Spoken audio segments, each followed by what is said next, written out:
सेवा भगवान की जिसने पधराली, प्रियाजू की पधराली सेवा कर रहा है, आप समझो श्री जी के निकुंज में हो। संशय मत करना, सीधे आपको श्री जी अपनी सेवा में लेंगे यदि सेवा विराजमान। देखो साधना का फल होता है, सेवा का फल नहीं होता। सेवा का सीधा फल होता है स्वामी के समीप नित्य सेवा में पहुंच जाना। आज तक हमें कहीं ऐसा प्रमाण नहीं मिला कि श्री जी की सेवा करने वाले की गति में अंतर हुआ हो।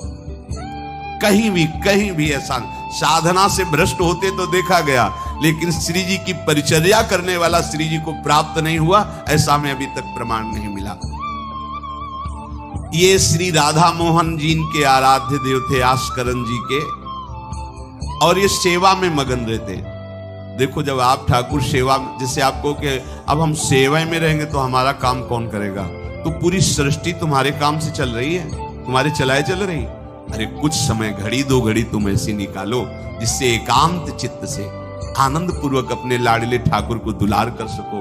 उनको श्रृंगार करो, भोग लगाओ, आरती करो, 4 परिक्रमा करो, साष्टांग दंडवत करो। जीवन का परम लाभ है ये। पर नहीं, आप खाएंगे हलवा, गरम गरम पकौड़ी, चाय, और ठाकुर जी के सामने वो सफेद वाले दाना नहीं आते, रख दो अरे भाई तुम क्या कर रहे हो, चोरी कर रहे हो तुम। घर में ठाकुर विराजमान, घर के मालिक विराजमान है, हमें जल्दी ऑफिस जाना है, गरम गरम परेठा ये वो सब, और ठाकुर जी के सामने। हम तो देखते हैं जैसे कोई ठाकुर जी के दर्शन कराने के लिए लाता है तो 4 टाफी, वो भी प्लास्टिक से लिपटी हुई, मतलब देख केवल ले, खा भी नहीं सकते हो क्योंकि प्लास्टिक लगी हुई, ऊपर कवर एकदम ऐसे रखे हुए हैं। वो बोले हमारे लड्डू गोपाल हैं। जब गोपाल हैं तो टॉफी खोल पाएंगे क्या?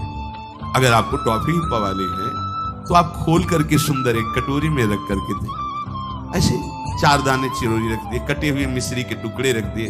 अरे अनंत ब्रह्मांडों का भरण पोषण करने वाला तुम्हारी चिरौरी के लिए मर रहा है।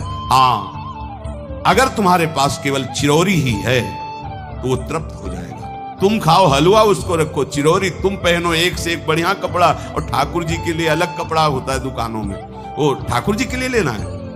सत्यनारायण की पूजा की सामग्री गांव में जो परचून की दुकानें होती हैं कस्बों में, उनमें अलग होती है। बोले सुपारी देना, तो बोले पूजा के लिए, बोले हाँ, वो सड़ी सुपारी का अलग बैंक होता है, वो पूजा के लिए जाएगा। प्रभु के लिए तुम ऐसे चिरौरी रख देते हो। वो नारियल भी जिसमें पानी न हो, देखो ना कथा, सत्यनारायण की कथा करनी, हमें नारियल दे दो। वो सूखा नारियल जो किसी काम में ले जाएगा, सत्यनारायण के पास जाएगा। वो कपड़ा टून का ना पहन सकते हैं, ना ओढ़ सकते हैं, ना बिछा सकते हैं, ना पोछा लगा सकते हैं, वो ठाकुर जी के लिए बलिहारी है श्रद्धा। तो भी ठाकुर जी भी ऐसी व्यवस्था करते हैं, ना पहनने लायक ना ओढ़ने लायक, ऐसा तुम्हें नया जीवन देंगे, जरूरत ही नहीं पड़ेगी कपड़े की, घूमो वैसे ही।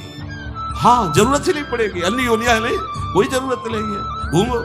इसलिए सावधान। भगवत सेवा का तात्पर्य है उत्तम भोग लगाए मोर मरकट को सिंह। स्वामी जी महाराज परम विरक्त, वैराग्य की चरम सीमा स्वामी श्री हरदास जी, लेकिन उत्तम भोग लगाए ठाकुर जी को। उत्तम तुम्हारे पास जो कुछ है उसमें सबसे बढ़िया भोग बनाओ। धन्ना जी के पास बाजरा की रोटी भी पूरी नहीं थी कि भरपेट पाले, तो 1 रोटी रोज ठाकुर को, आधी ठाकुर जी पाते थे, आधी आप पाते। सुदामा जी के पास कौन सा माखन मिश्री था, वो तंदुल जो पछोरने से बाहर निकलते हैं, किसी काम में नहीं, वो लेके गए थे। ठाकुर जी पाते हो कहते आज मैं तृप्त हो गया। सबरी जी के पास क्या था? जंगली बेर, कहीं कड़ुआ कसैला ना हो, इसलिए चख के मेरे रघुनाथ जी को कहीं कसैला ना लगे। प्रभु वाह वाह करके पा रहे। विदुरानी जी ने कौन सा 56 भोग पवाया? केले के छिलके भाव दशा में डूबी हुई। देखो हमारे ठाकुर को कुछ नहीं चाहिए, भाव से समझिए। ये बिहारी जी को 4 घंटे बैठने के लिए 10-10 लाख रुपए का फूल बंगला निकला, काम थोड़ी चलाया जाता है। अरे हमारे लाडले सरकार है, अगर 4 घंटे बैठ गए 10 लाख खर्चा हो गया तो क्या? अनंत ब्रह्मांडों का सृजन करने वाला ठाकुर हमारे पास नहीं है, तो ठाकुर जी को आपका भाव चाहिए। और आप तो सो बढ़िया पलंग में, और ठाकुर जी को एक छज्जा में विराजमान किए, छज्जा में ऐसे उतर नहीं सकते, मतलब कूदे तो वैसे ऊंचे, अगरबत्ती दिखा दी, आप तो नहीं। अपने लाडले ऐसे प्यार करो, ऐसी जगह सिंहासन रखो कि उतर कर अगर आपके वन विहार करना चाहे तो उतर लेना, ऐसा विराजमान हो आराम से। वो एकदम वो सिर्फ दीवार में ऐसी जगह, या तो बाहर वाले कमरे में, अपने कमरे में तो ठाकुर जी रहेंगे ही नहीं। अरे भाई, अगर घर में ठाकुर जी तो उठते बैठते निकलते, उनके दर्शन हो रहे, चोरी क्या? तुम तो हमारे घर के माई बाप हो, सब देखो, चोरी क्या आपसे? आपको जो अच्छा न लगे सुधार देना, ऐसे रहना चाहिए। बिल्कुल भगवत प्राप्ति निश्चित है। ये सेवा पद्धति है, बड़े भाव से आप इसको स्वीकार कीजिए। हमारे लाडले बड़े कृपालु हैं। अरे जहर पिला रही है छाती में लगा के तो परम पद दे रहे हो, तुम दूध पिलाओगे तो तुम्हें परम पद नहीं मिलेगा। पूतना जहर लेकर के पिला रही बाल गोविंद को, अभी 6 दिन के ठाकुर है, उसे परम पद प्रदान किया, और आप रोज सुंदर सुंदर भोग लगा रहे हो और तुम्हें भगवत प्राप्ति नहीं होगी। ठाकुर जी की आरती उतार रहे हो, बलिहारी जा रहे हो, उनके सामने कीर्तन कर रहे हो, नृत्य कर, विश्वास तो करो ना, तुम्हें भगवत प्राप्ति हो जाएगी। आस्करन जी ने एक चौकीदार पूजा गृह के बाहर बैठाल दिया और कहा कोई भी भीतर आने ना पावे, क्योंकि एक बार भी सेवा में विक्षेप मुझे बर्दाश्त नहीं। तो ठीक 10 घड़ी का इन्होंने भी नियम, जो नियम लो उसका निर्वाह करो। 4 घंटे। दिल्ली का बादशाह किसी कारण से उधर आया हुआ था। उसने कहा मुझे आस्करन जी से तुरंत मिलाया जाए। पहले तो राजा लोग होते थे और बादशाह, अब जैसे मुख्यमंत्री और प्रधानमंत्री, राष्ट्रपति। तो जो मुख्यमंत्री हैं ये राजा हैं प्रदेश के, और वो संपूर्ण राज्यों का बादशाह उसे कहा जाता था। आस्करन जी को शीघ्र हमारे सामने उपस्थित किया जाए।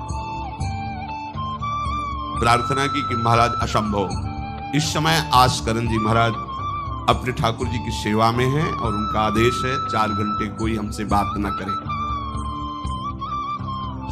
आस्करन जी को सूचना देने के लिए बार बार सेवकों को आदेश किया, पर कोई भी सेवक बादशाह की आज्ञा पर नहीं उतरा। हम अपने राजा से ऐसा नहीं प्रार्थना कर सकते। 4 घंटे। बादशाह को बहुत कष्ट हुआ कि हमारी आज्ञा का उल्लंघन। तुरंत आदेश किया सेनापति को, बुलाओ, देखते हैं कि हमारी आज्ञा का उल्लंघन का परिणाम क्या होता है। सेनापति तुरंत उपस्थित हुआ। इस नगर के सबको दंड दिया जाए और बंदी बनाकर आस्करन को हमारे सामने लाया जाए। बादशाह है, अब अहम तो विराजमान है ही है, कोई परमहंस थोड़ी है कि अहंकार लीन हो गया है। बताया गया कि ठाकुर सेवा में, भगवत आराधना में 4 घंटे उनके पास कोई सूचना नहीं पहुंचाएगा। बादशाह की आज्ञा का उल्लंघन करने के कारण सब सैनिक जितने थे दब रहे थे। महाराज की तो आज्ञा है कि सूचना न दो, पर यहां तो सब गड़बड़ हो रहा है। बादशाह ही नाराज हो गया। बड़ी घबराहट पूरे नगर में फैल गई और पूरे सैनिकों में फैल गई। ये नरवरगढ़ ग्वालियर से दक्षिण में है। आस्करन जी ना शिकार खेलते थे, ना किसी को दंड देते थे, बस केवल भगवत सेवा, नाम जप, नाम कीर्तन, पूरे नगर को सब सुविधा, सबके घर में ठाकुर सेवा, सबके यहां नाम कीर्तन सुनाई देना चाहिए। जिसको जो जरूरत हो राज दरबार से ले जाए। किसी को लग सकता है अगर ऐसे बढ़ता रहेगा तो राज खजाना खत्म हो जाएगा। नहीं, अज्ञान से तुम सोचते हो। एक बार पूज्य पादुड़िया बाबा के यहाँ 500 लोगों का भोजन बना। अब वहां उत्सव में 5000 से भी अधिक लोग आ गए, तो जो सेवक जन थे, भंडारी थे, भाग के आए, बाबा अब तो बहुत ही हानि हो जाएगी, क्योंकि सब लोग आ गए, 5000 के लगभग लोग हैं और 500 का ही भोजन बना है। बाबा जी ने कहा घबराने की जरूरत नहीं। गए, अपना ऊपर का चला ऐसे डाल दिया जो रसोई बनी हुई थी। बोले इसे खोलना नहीं, बस बांटते जाओ। सब पा चुके, जितना बना था ना। भगवत प्रताप। हरिराम व्यास जी की बेटी का ब्याह, रात्रि में बारातियों के स्वागत के लिए एक से एक सुंदर पकवान बने हुए थे, क्योंकि जिनके चेला मधुकर शाह राजा थे उनके पास कमी क्या, सब सुविधा। हरिराम व्यास जी ने सोचा ये संसारी आदमी इतने सुंदर सुंदर पकवान पाएंगे, ये तो ठीक नहीं है। वृंदावन के संत जन लेंगे तो अपने ठाकुर का भोग लगाएंगे, पाएंगे, कीर्तन करेंगे। कोतवाल को बुलाया वृंदावन के और कहा सब वैष्णवजनों को कह दो कि तुरंत आ जाओ, रमनिया ले जाओ। देखो कैसी भावना है, बेटी का ब्याह है। बोले संसारी आदमी बाराती क्यों पाएंगे। और आप हो तो कहते अरे इज्जत चली जाएगी। बाबा जी को खवाने से क्या इज्जत है, बारातियों को खवाएंगे तो इज्जत बनेगी। ये किसकी? देहाभिमानियों की। और अपनी इज्जत क्या है? श्यामा श्याम। अगर रसिकों को पवाएंगे तो हमारी इज्जत बन जाएगी, श्यामा श्याम प्रसन्न हो जाएंगे। तो श्यामा श्याम प्रसन्न हो जाएंगे, बराती भूखे रहेंगे? ऐसा कैसे हो सकता है? ऐसा हो ही नहीं सकता है। हरिराम व्यास जी के, अब उनके लिए तो कोई रोक नहीं, उन्हीं की बेटी का तो ब्याह है। जो भंडारे में सब जमा थे, लड्डू गुलाब जामुन ये वो भर भर के अमनिया, ले जाओ ले जाओ। अब ब्रजवासी संत जन सबको बांट दिया, पर जितना भंडारा था उतना ही भंडारा। कर तुम अकर तुम अन्यथा कर तुम सर्व समर्था सा ईश्वरा। तुम प्रभु के लिए समर्पित हो तो तुम्हारे यहाँ हानि कैसे हो सकती है कि हम भाई ठाकुर सेवा में समय देंगे तो हमारा काम बिगड़ जाएगा, ठाकुर जी की भोग राग की बात करेंगे तो पैसों की कमी हो जाएगी। पक्की मूढ़ता है ये, ऐसा व्यापार है ठाकुर सेवा संत सेवा। ऐसे करो और कई गुना बढ़कर के हाथ में आ जाएगा, देख लेना। क्योंकि सब दुखों का कारण पाप है, और जब ठाकुर सेवा संत सेवा तो इससे पाप नष्ट होते। जे ही पाप नष्ट हुए सुख का मार्ग खुल गया, पर अज्ञानी जानता नहीं है। अब बादशाह के आदेश से हड़कंप मच गया। कहीं कह पठाई कहो कीजिए लड़ाई, सुनी रुचि उपजाई चली पृथ्वी पति आयो है। पर्यो सोच भारी तब बातियों विचारी कही, आप एक जावो गयो अचरज पाई है।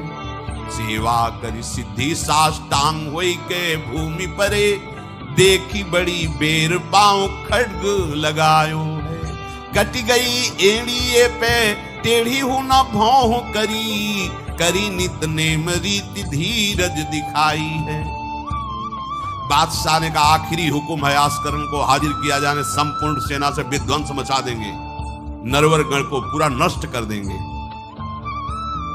जो प्रधान सेना नायक था वो हाथ जोड़ करके बादशाह से बोला कि आप सब छोड़ो, हम आपके सेवक हैं, आपसे लड़ कैसे सकते हैं, आप बादशाह। पर मेरी प्रार्थना है आप अकेले जाकर के देख लीजिए, आस्करण जी सेवा में अकेले जाकर बात कर। हम सूचना नहीं दे सकते पर आपको रोक नहीं सकते, आप जाकर के बात कर लीजिए। बादशाह को लगा कि बात तो सही है कि हमारे ही अनुकूल है, ये कोई वैरी तो है नहीं, चलो कोई अंगरक्षक नहीं। और स्वयं अंदर जाकर के देखा तो सारी सेवा हो चुकी थी, ठाकुर जी की साष्टांग दंडवत कर रहे थे।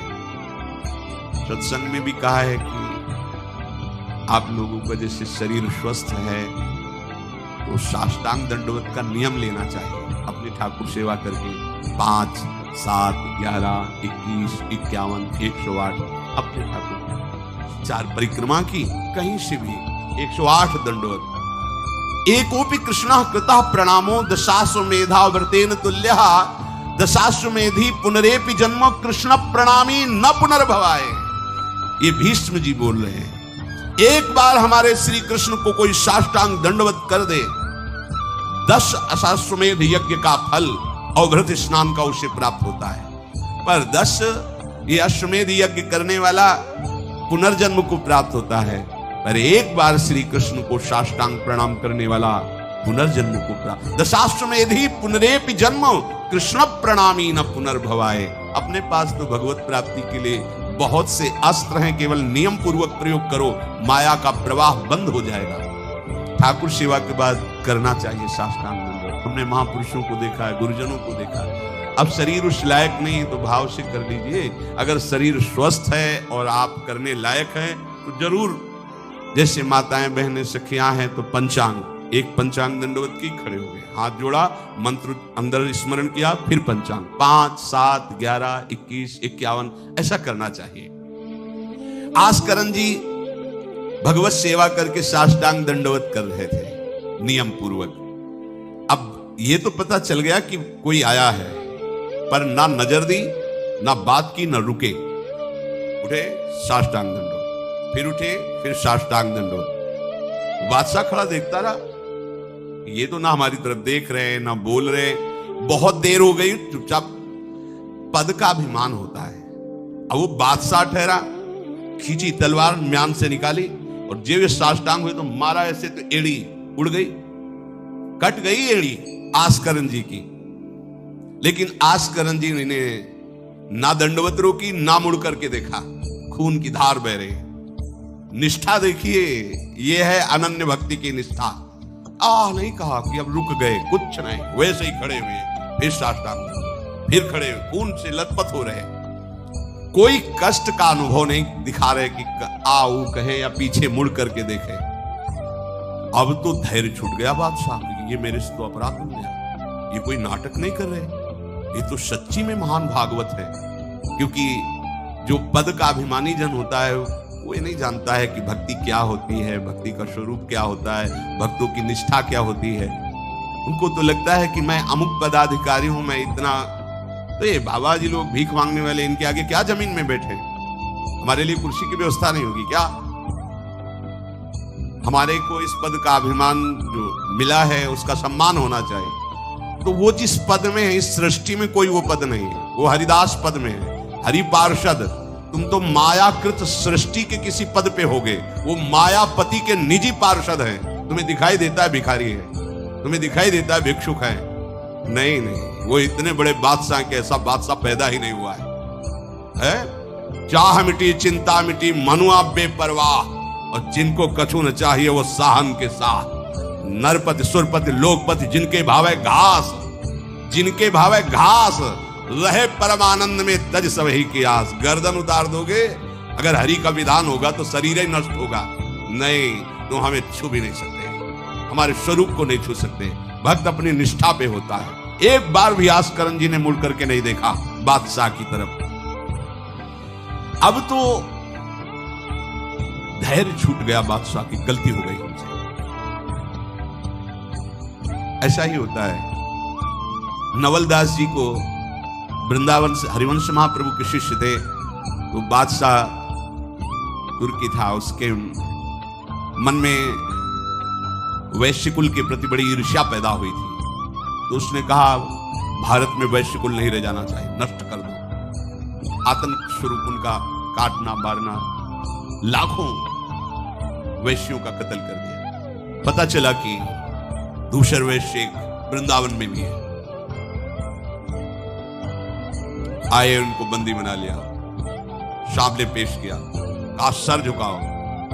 तो झुक चुका है एक जगह, राधा वल्लभ लाल के चरण, अनंत कोटि ब्रह्मांडों के बादशाह के सामने सर झुक गया है।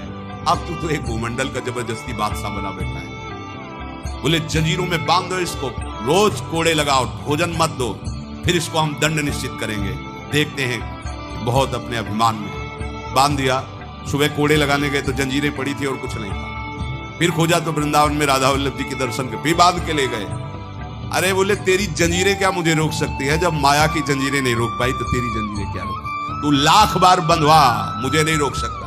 आखिरकार चरणों में झुका, उनका बंद करवा ये नरसंहार, तेरे इस नरसंहार से कुछ नहीं होने वाला, तू शांति से रह, ये ऐसे उपद्रव करना बंद कर। तो जो पदाभिमानी जन है, एक अभिमान में न जाने कैसे कैसे बड़े अपराध हो जाते हैं, भक्तों को नहीं जानते हैं। उठी चिकडारी तब पाछे सोनिहारी, कियो मुजरा विचारी बादशाह तिरिझे हैं। हित की सच्चाई यह ने कुना कचाई होत, चर्चा चलाई भाव सुन सुन भीजे हैं। बीते दिन को नृप भक्त सो समायो, पृथ्वीपति दुख पायो सुनि भोग हरि चीजे हैं। करे विप्र सेवा तिने गांव लिख न्यारे दिए, वाके प्राण न्यार लाड़ करो कही धीजे हैं। पूरी दंडवत की, ठाकुर जी को प्रार्थना की, चिक डाल दी, जो मध्याह्न विश्राम की, फिर पीछे मुड़े। तब तक खून बह रहा है। पीछे मुड़कर देखा बादशाह जोहार की, बिल्कुल गुस्सा नहीं। राजा को इनकी ये धैर्य शैली देखकर कि अपने इष्ट के प्रति निष्ठा और मेरे अपराध का कोई भी इनके ऊपर प्रभाव नहीं, रीझ गया, बहुत प्रसन्न हुआ और कहा आज मेरे नेत्र सफल हुए कि मैंने ऐसा निष्ठावान भक्त देखा। ना तो तुम्हारी भ्रकुटी में थोड़ा भी रोष है और ना तुम्हें पीड़ा है और ना कोई थकावट है। हम आपसे वार्ता करना चाहते हैं, क्या है आप में ऐसी सामर्थ्य कहां से आई? कि आपने अपनी निष्ठा छोड़ी और तलवार से एड़ी काट दी। एड़ी, अरे ऐसे काट जरा सा कुछ लग जाए तो देखो कैसा लगता है। एड़ी कट गई, खून निकल गई, दंडवती बंद नहीं हुई। जब वो बैठ करके भगवत भक्ति की बात की, बादशाह के आंसू आ गए। संत का यही प्रभाव होता है। देखो राजा है पर संत है। विभीषण जी से भगवान कहते तुम सारीखे संत प्रिय मोरे, धरो देह नहीं आन। ये नहीं भूल होनी चाहिए कि अरे ये तो बड़े अच्छे कपड़े पहने, ऐसे ऐसे, ये क्या भक्ति करते हो। भक्ति का मतलब केवल इतना ही नहीं है कि भिक्षुक वेश हो। भक्ति किसी से भी हो सकती, कोई भी हो सकता है, कहीं भी हो सकता है, क्योंकि सब भगवान के बंदे, सब भगवान को दुलार कर सकते हैं। अपनी कीमती रुमाल तत्काल पट्टी बांधी अपने हाथ से आस्करन जी के चरणों में। स्वयं बादशाह ने घुटने टेककर तुरंत और कहा कि आज मैं निहाल हो गया। आपकी ये जो भक्ति है, ये जो निष्ठा है, आज प्रभु की हम पर बड़ी कृपा है जो मुझे दर्शन हुआ आप जैसे भक्ति की निष्ठा का। बादशाह अत्यंत प्रसन्न होकर के आपको क्या सुख प्रदान करे। होगा हमारी सेवा निष्ठा है। आप जब चाहते तब आदेश दे देते, तो आप मुझे अपने आदेश से मुक्त कर दीजिए। आज के बाद हमारा कोई शासन आपके ऊपर लागू नहीं रहेगा। आप जब चाहें स्वेच्छा से आप आ सकते हैं, ना आए तो आपका राज्य, हमारा कोई अधिकार आज से। श्री आस्करन जी को एक बार बहुत शरीर में बुखार आ गया, इतना कष्ट पीड़ा होने लगी। अब वो कैसे सेवा करें, भीषण कष्ट है, उठा नहीं जा रहा। प्रातःकालीन बेला से ही सेवा प्रारंभ होगी। बस उनको एक चिंता है कि अब सेवा कैसे होगी, सेवा कैसे होगी। उसी शिथिलता में भगवान अपने निजी सेवक में जो और परिचर्या करने में थे, उनको आदेश किया चरणामृत पिला दो, ठीक हो जाएंगे। वो रात्रि में ही चरणामृत, महाराज ठाकुर जी ने कहा चरणामृत आप, जो ही चरणामृत पिया शरीर का रोग नष्ट हो गया, स्वस्थ हो गए, सुबह सेवा में गए।